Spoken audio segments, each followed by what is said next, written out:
I'm here to talk about something, aren't I? Yes, you are. What am I here to talk about? I was talking about your iPhone. That's correct. I am here to talk about my iPhone because I found this iPhone and found that it had, You found your iPhone? Oh, no. Well, it's a long story, but it came into my possession, let's say. And I found that it had no ability to, do certain things without certain applications, right, that were not in the App Store. You know the App Store? I've heard of the App Store. Yeah. The App Store is Apple's store where you can download apps for the iPhone, applications that do things. Anything they think you want. Anything they think you want. That's the key. It. Yeah, because Apple prevents people regularly from distributing their applications via the App Store. We've made no secret about the fact that we're really unhappy with Apple's practices with the App Store. Exactly. I hate them. I was very unhappy with it. But then I discovered that there's the iPhone was jailbroken, right? If you jailbreak it, and I posted about this earlier about how to do it. You can see it on it's on rgbFilter actually. If you go to rgbFilter.com, and it's not. I've never been there. Is it a good site? As I right on. As I understand it earlier, it was a lot more difficult. Did you ever jailbreak in the earlier days? I have been known to jailbreak. Like before QuickPwn?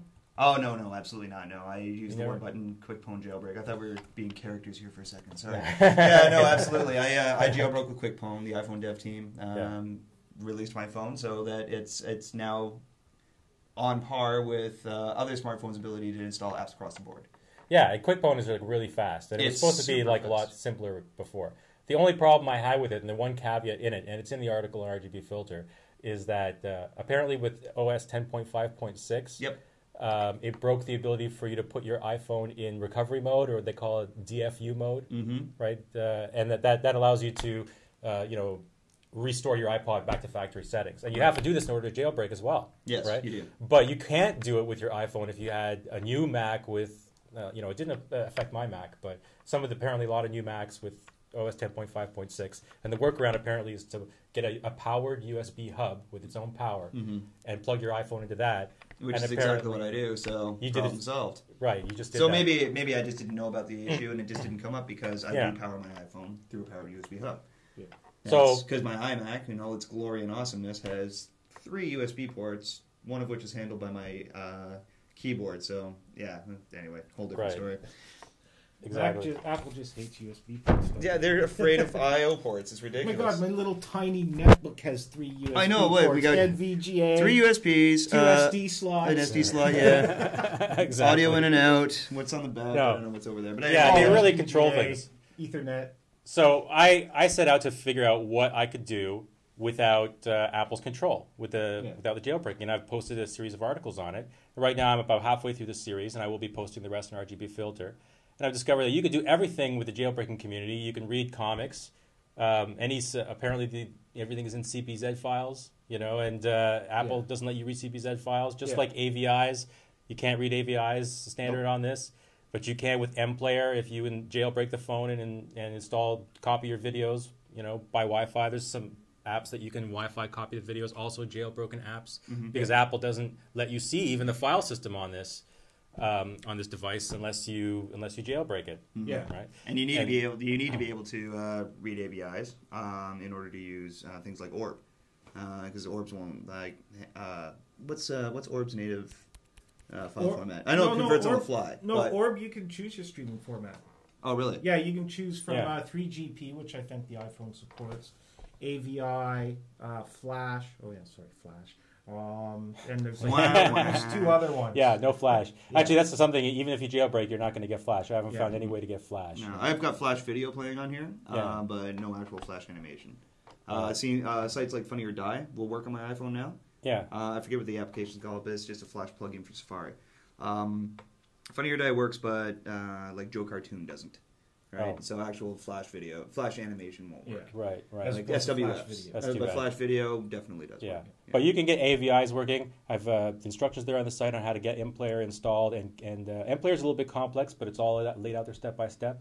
iComic is really easy to read your CBZs. Text reader so you can easily copy your whole previous PDB or eDoc file or ebook.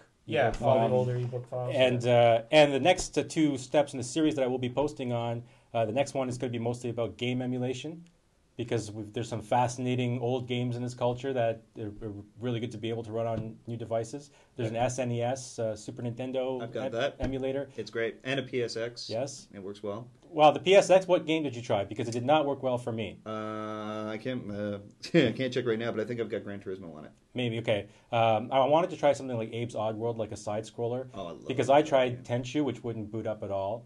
And I tried another game I've called... had that trouble with Nintendo as well. Those kind of emulators, like, there's emulators for, like, Windows mobile phones, too, and it all depends on the game. Some games work better under emulation than others, right? Right. And it's just... Well, I tried Bushido Blade 2, and it was literally, even if I turn off the music, it was literally like a 4 frame per second rate. It was impossible to play. Yeah. But the SNES worked great. Yeah, SNES works great. I've got F-Zero on mine, and I used to love that game when I was a kid. I was such a fan. Playing Super Mario World. Yep. Great clockwork, game.